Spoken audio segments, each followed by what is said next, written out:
I have a lot of work and experience in the nonprofit sector. I was the director of the Human Rights Education Institute in North Idaho in the United States. And then also I was the president of the NAACP in the Spokane chapter. And in addition to that, I have experience with municipal government. So I worked for the city of Spokane for police accountability. So I was the chair of police accountability for the city of Spokane. And I also, a lot of people don't know that I actually managed a political campaign. So for a House of Representatives candidate, Paulette Jordan, for Idaho seat 5A in the House of Representatives. So it was kind of a big accomplishment to get her elected because she is a Democrat in Idaho, and yeah. Idaho is vastly Republican. And also Paulette is Native American and came from tribal government from the Coeur d'Alene tribe, and then was transitioning into, U.S. politics from kind of switching the government. So there were some challenges to overcome with that as well. And then she's younger and woman, and so it's just, there are several challenges and obstacles to overcome with that particular campaign. She's now actually announced that she's running for the Senate. She did a run for governor and was unsuccessful, but she actually scored pretty high given Idaho's demographics. So yeah, hopefully she makes it into the Senate. But so I have some experience with that, with managing a campaign, but also with just more grassroots level community organizing. And when I was the president of the Spokane NAACP, we actually had a kind of committee approach to making change. And one of the committees was a political representation, political action committee. And so we slated different people for candidacy for local offices like school board, so for a lot of times people don't pay attention to those smaller political campaigns, but they're very important in affecting the daily lives of just everyday citizens. So would you say that your passion is in sort of the grassroots level of politics and influencing? Yeah, definitely. The advocacy work that I feel the most proud of has been on the local level and person-to-person grassroots level. But I also am very passionate about education. So I taught 15 university courses, and that interaction with students, I really kind of connected and married with my advocacy work. So I did feel a lot of pride too in just unifying those different sectors, like not just going to class and reading a book, but actually then getting those students involved in the community to make a difference. Because I think that there's a lot of awareness raising that then stops there. So people hear about issues, and then if you don't act on that awareness, then there's kind of a level of discouragement and desensitization even to when you hear about another issue. It's just like, well, I can't make a difference, so why, what am I doing? Like, why bother with this? So do you think that starts at a base level then, where education should be teaching not just facts, but a love for learning?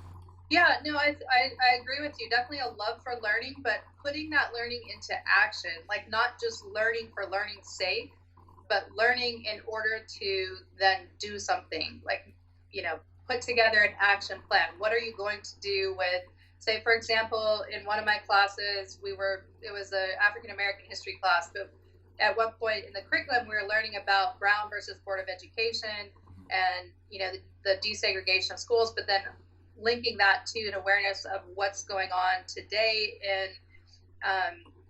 rates of matriculation and, some kind of discrepancies in graduation rates and academic achievement and discipline and that kind of thing. And so my students actually I took my students to a local high school where there were 12 students of color who were not expected to graduate on time that year. And we tutored those 12 students, and 8 out of those 12 did graduate on time. Yeah. And so, just kind of like working with those students at the high school, my students learned the kind of present day racism and challenges that real people were facing, and why those 12 students wouldn't have otherwise graduated without some intervention. Yeah, I think you're right, and also there's an interesting rise just now in people like Trump or Boris Johnson in the UK being elected quite often by the traditional working classes who might not have voted for them before. Right. Well, I think it's a little bit of a maybe misconception that there's a wide range in terms of cultural demographics that support Trump, because I think that most of the Black community does not support Trump. But given that, there are some, so those few examples get kind of put out there, and it looks like more than perhaps are the case. However, I think that the big issue with Trump winning is the absence of the vote. In other words, a lot of people stayed home because Hillary was the candidate against Trump, and those who did not like who didn't love Hillary, thought, well, she'll probably win anyway, and just and they just didn't feel passionately enough about her because she represented kind of the old guard and the establishment, and Trump represented, of course, far right wing and not even an experienced politician. So I think a lot of people just didn't think that he would win the first time around, and so just stayed home and didn't vote. And I think that there is, in the UK, probably some similarity to the US in terms of people just not feeling represented, and so they've disconnected from the system, like feeling like the system has, doesn't have their back, has let them down, and isn't going to represent them. So there's kind of like a lack of participation or a lack of vigor or passion. However, I think that why Trump got elected is because he energized the passion or the interest in white America, and especially in poor white America, as in terms of a candidate. Like, he represented that side's version of changing the system, like revolution, meaning going in a weird way, like going backwards, like 50 years ago, turning the clock back. Like, the whole Make America Great slogan really represents, let's go back when America was less of a diverse, less inclusive, less equitable, because there are those who feel this like white fear of the other, like of other people taking over the country. And so he really energized that base. Like, that's his base, is kind of the community that does not want change or was scared of the change that Barack Obama represented. Yeah, so after Obama, America got Trump. Do you think that was due to a lack of strong contenders in the Democrat race?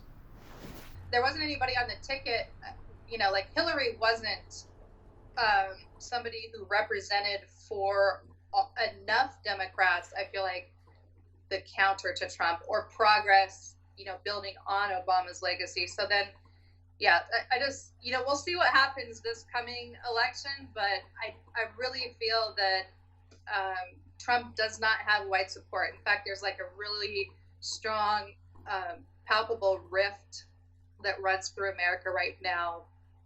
Friendships are broken.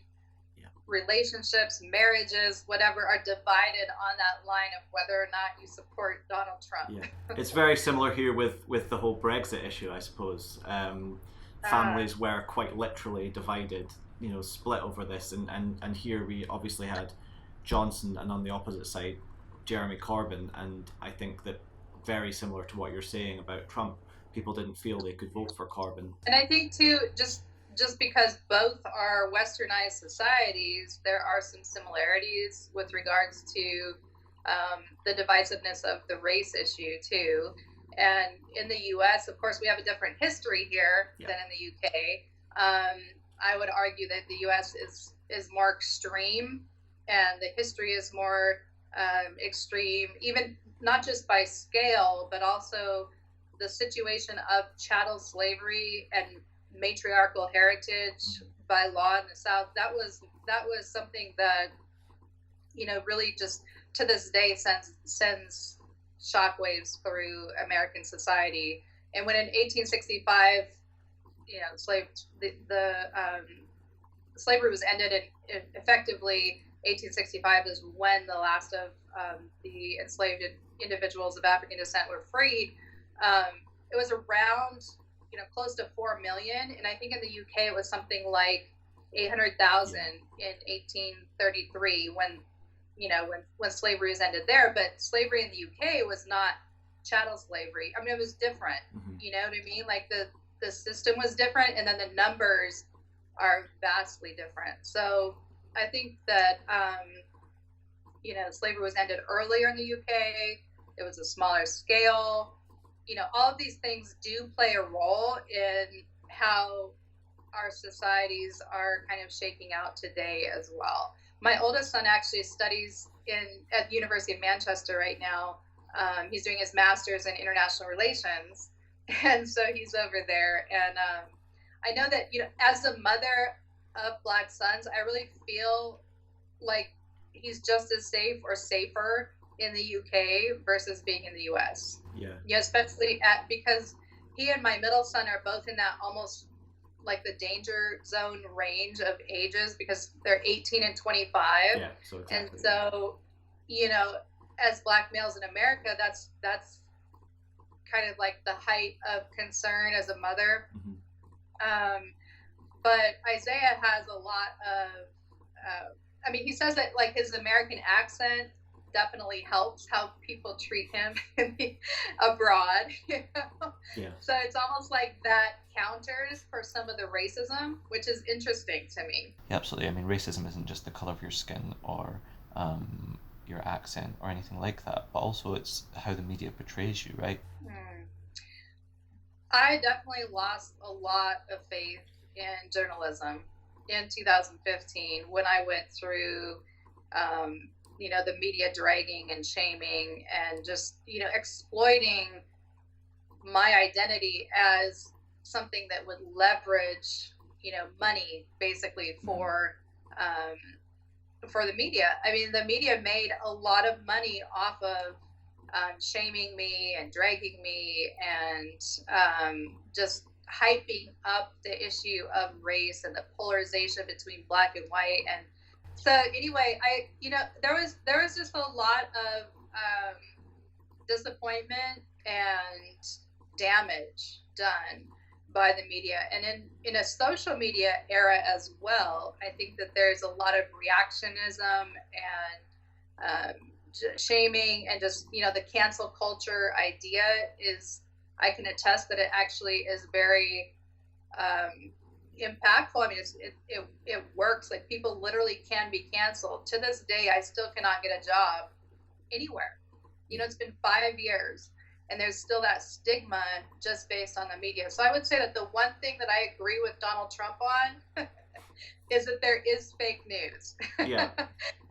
Because they're really, the whole story about me and how I got branded was almost the most opposite of who I really am that it could possibly even be. I mean, it's like there's this caricature of who the media portrayed me as, and then there's the real me. And I suppose on the back of that question then, how do you feel about the documentary, The Rachel Divide, and have you watched it since it came out? So we saw it right before it was released. We had a private screening of it.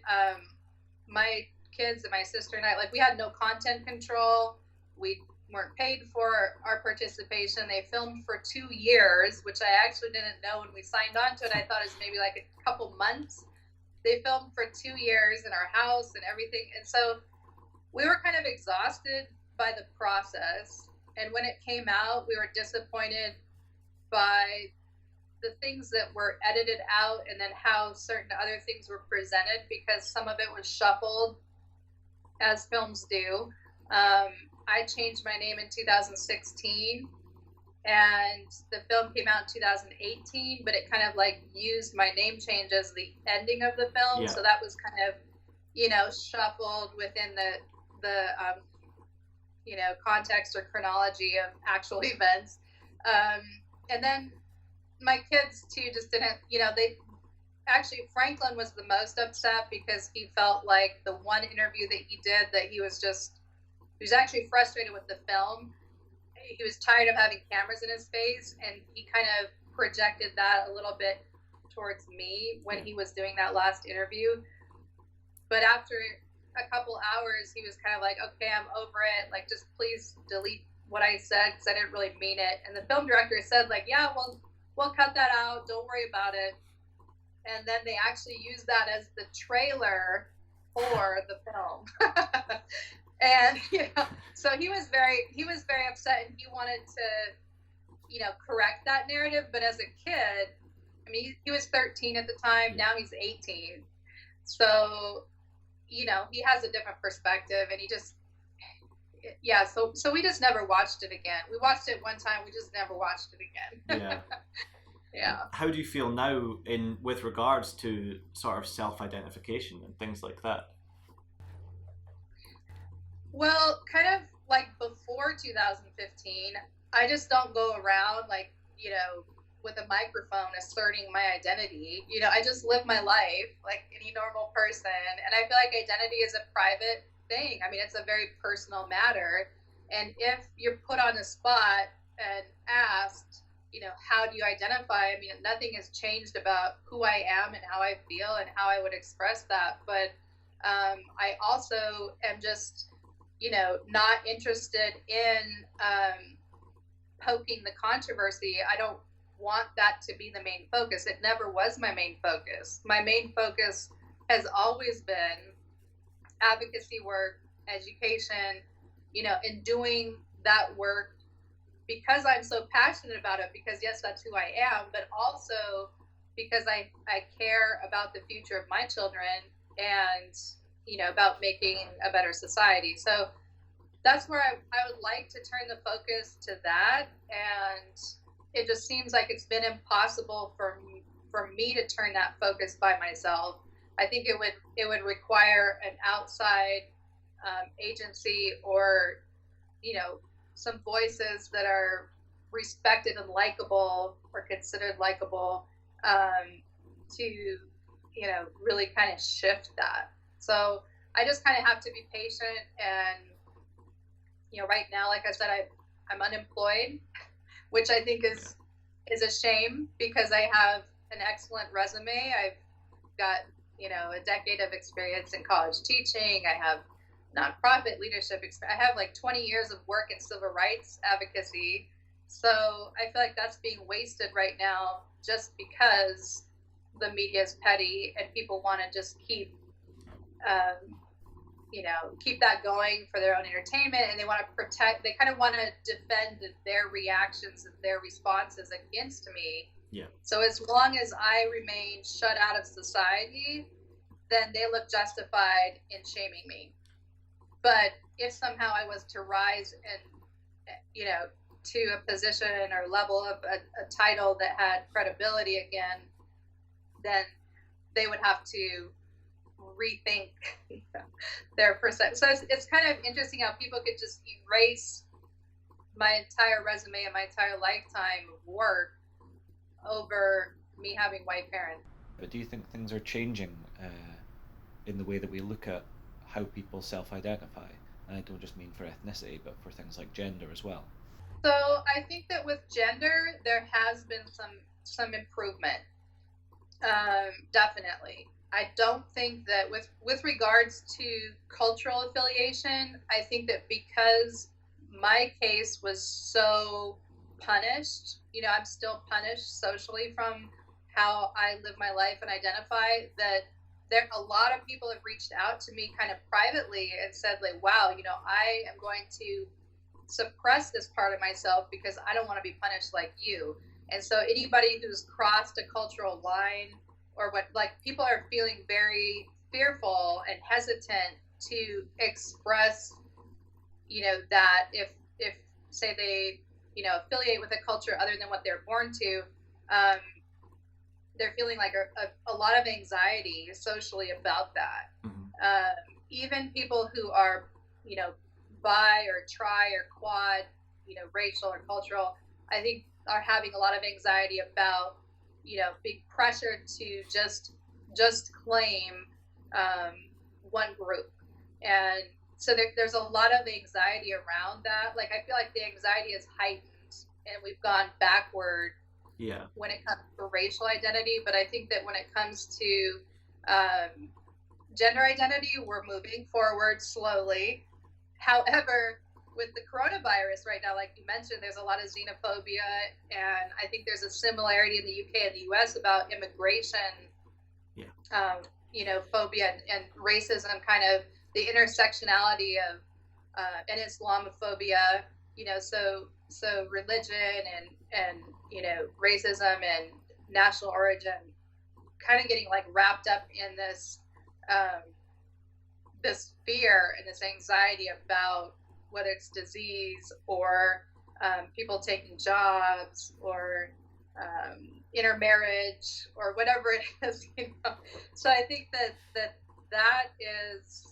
doesn't feel good. That doesn't feel like we're moving toward an inclusive, equitable society with equal access for all people. I think that's what it boils down to. Do we want to be fully inclusive, fully equitable, or do we want to, and accept everyone as they present themselves and allow self-determination? Or do we want to dictate, like apartheid, like with the race issue? I mean, that was all created by colonialism. Do we want to go back to that? I just, I think it's bizarre that we're returning to something that we've denounced academically in so many ways. I mean, at every major university, it's taught that race is a social construct, that it's not a scientific, fact, that it's not biological. And yet the world acts as if it's biological, and they have shamed me for living, like actually living what universities teach. And it's also interesting. There was a conference in South Africa called the Rachel Dolezal Conference. When I actually visited South Africa to speak in 2017, the same university didn't want to hear me speak. Basically it was like, I've been cut out of the conversation. And in Canada, there's a university that has a course about me. People are using the Netflix film more often than my book, which again, everything has like an outside spin except for my memoir. But it's like people are just more caught up in the conversation, how they want to shape it, and it's just interesting. But back to other topics, I think that people are trying to free themselves on a personal level with identity, and yet we're also looking at these social clues, because identity is two things. It's how you present yourself and how you identify, but it's also how you're treated and what those experiences mean for your life. And so there's how you identify, and then how people identify you. And right now, even with the coronavirus situation, some people who, like, I recently heard of somebody who is Vietnamese who was being shamed. Like, somebody was just going on this whole rant about Chinese people, and it's like, this person is not even Chinese, So these generalizations, they're just very damaging. And I wish that we could move toward, like I said, a society of acceptance and inclusion. For me, the rise of things like no platforming is a huge problem in society, because we should be able to have people on college campuses or university campuses and listen to them speak, even if we don't agree with them, right? Yeah, that's the idea of censorship. Especially at a university, you'd think that that's the space that is supposed to examine ideas. No matter what the idea is, we should be able to examine it and have a discussion about it. But yeah, I've been booked at 13 different universities, and all 13 engagements have been canceled because once it's announced that I'm coming, there's somebody who goes to the media basically and complains about my presence being offensive, and then the university gets kind of scared about their public image, and then it just all gets shut down, and then it doesn't even happen. So I think that if we can't have the dialogue at a university, where can we have a dialogue? And I do see some evidence of podcasting being kind of, part of that counterculture, part of that movement to keep the conversation going, because podcasting has become kind of like the next, almost like a fair and equitable media solution. What do you think the solution to that is? How do community activists or people who want to get involved in activism, how do they rise up and take back some form of control from something that is so all-encompassing? I think it really does start at the local level and then builds outward toward, in the US, to the state level, and then the national level, and then global. And I used to run a camp called Young Advocates for Human Rights, and it was for 13 and 14-year-old students. And they had to pick a topic that actually affected local, national, and international issue. So, such as healthcare, global healthcare, is an issue. National healthcare is an issue. At the local level, what are the demographics and statistics that are dealt with, for health and healthcare locally? So, that's really my perspective, is that every issue has to be worked out at the local level first, or it's not sustainable. And you also can't really measure change very well if you're just doing like some kind of a blanket awareness.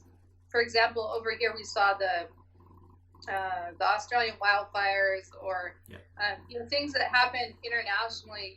There's such a disconnect, and people share posts and retweet, and then the next week everybody's forgotten about it.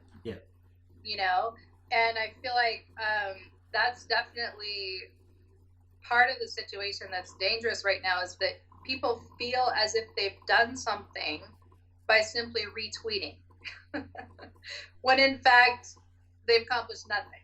Like nothing about that actual situation was assuaged or changed by somebody sharing on social media.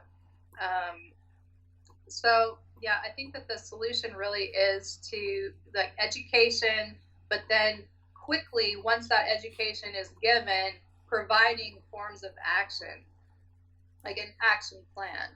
And I recently gave a guest lecture for the Activist Graduate School, which is an online program, and really challenging activism, because there's a lot of kind of culture, cliquish culture, and divisiveness and pettiness within activism too, that really makes things less effective. So I think that just challenging people to do effective work on a local level.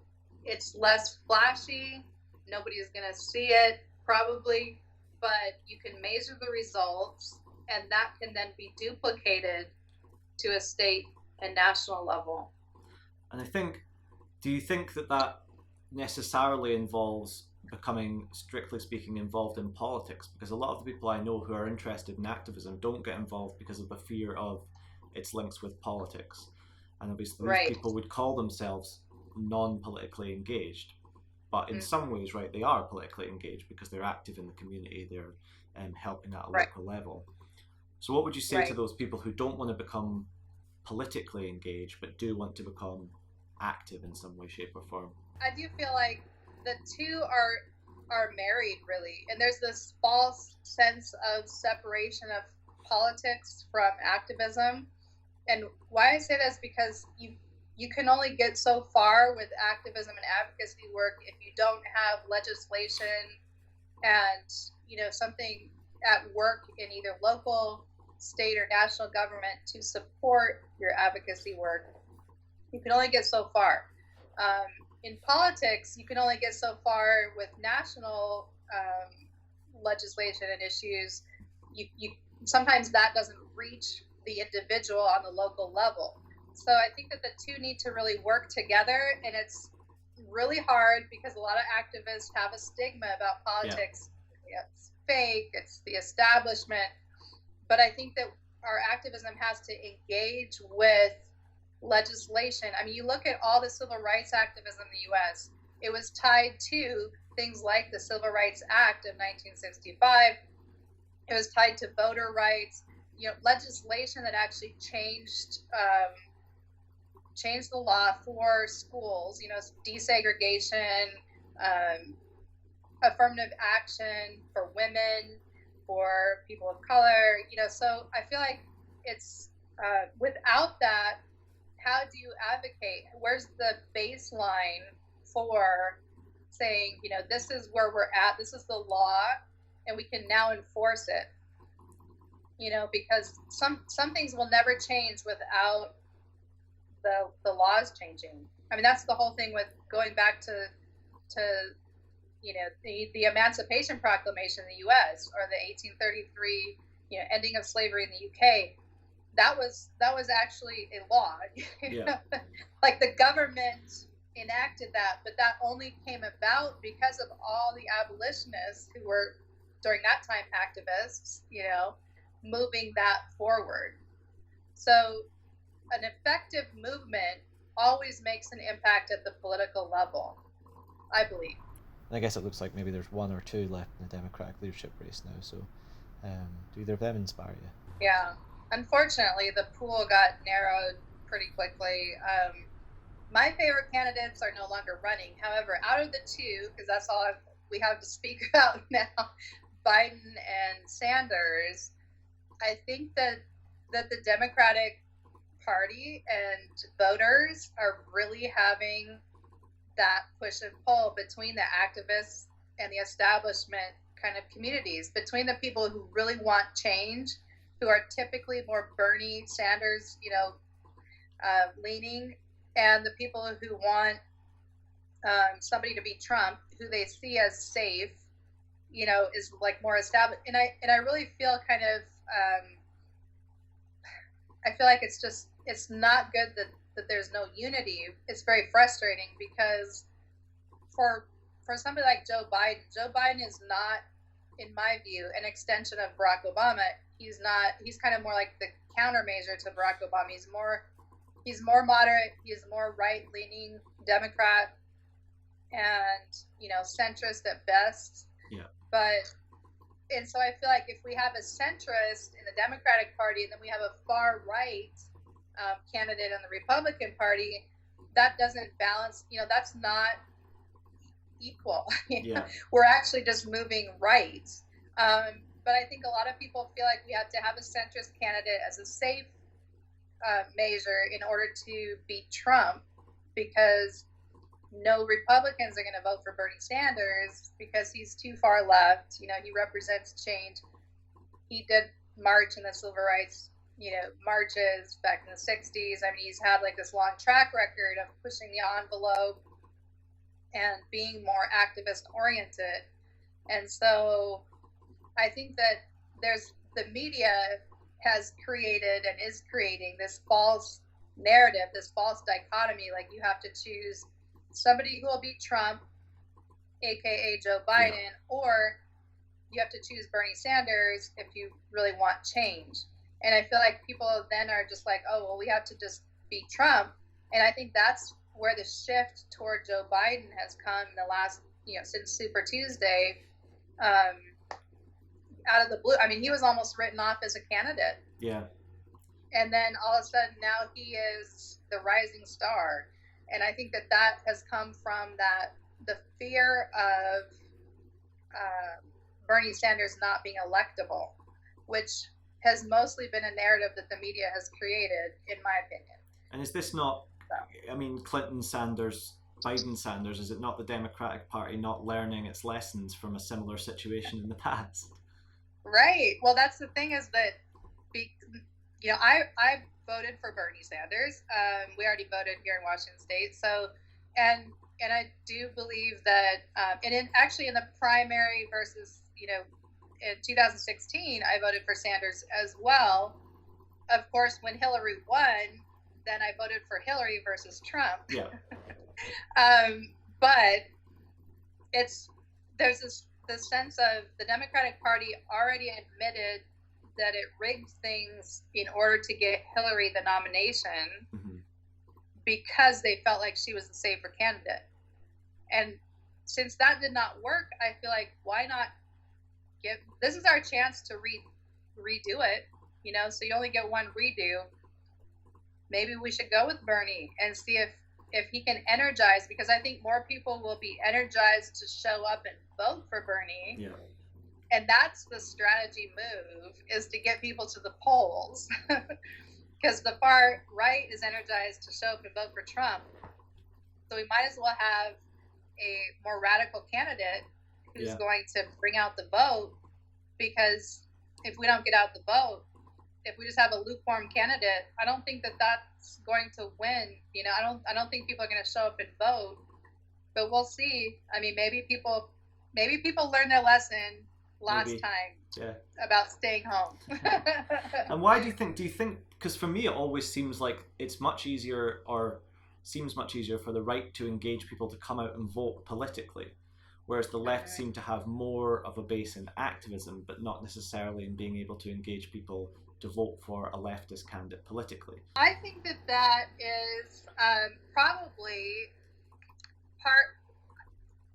So I think that the biggest factor is that the left, or activists, or whatever, people that tend to want progress and change and diversity, tend to be less unified, because there's so many different issues that we're fighting for, whether it's fighting against racism, then other people want to fight for gay rights, and then somebody else wants to fight for healthcare, and then we start arguing about which issue is most important, and then it all kind of falls apart. So I feel like there's less unity in the progressive political party, and there's, for some reason, on the conservative side, and I think a lot of it has to do with religion, because on the conservative side, all they have to do is basically say, like, it's God's will, or the abortion issue or whatever, and then it's, if you're on God's side, you better go vote for that party, no matter who's on the ticket.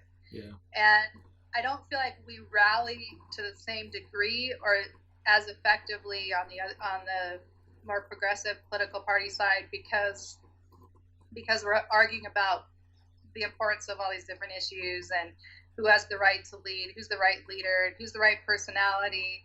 And I do hope that the 2016 election did teach the progressives a lesson in that. Like, we'll see again with the 2020 presidential election, we'll see if people can rally and unify and actually will vote no matter who's on the ticket. Yeah.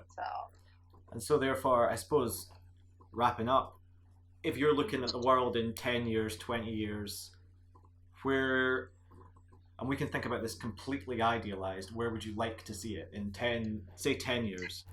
I would love to see, as I've said, and I'm not trying to just be repetitive, but really a society that is fully accepting and inclusive for everyone, regardless of immigration status, and full human rights for everyone, not just clean food and water and basic things, but like full civil rights, full societal participation for all humans. I think that that's really the goal, and I think part of that could be banning the box on things like applications for gender and race and disability status or whatever. Like, I think that part of this categorization of humans is what's driving a wedge and dividing us. I don't think that that's unifying us as much as it's dividing us. So I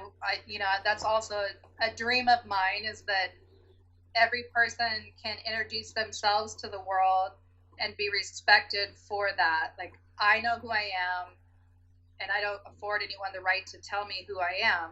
And I think that everyone should be that self-aware and should assert themselves in that way.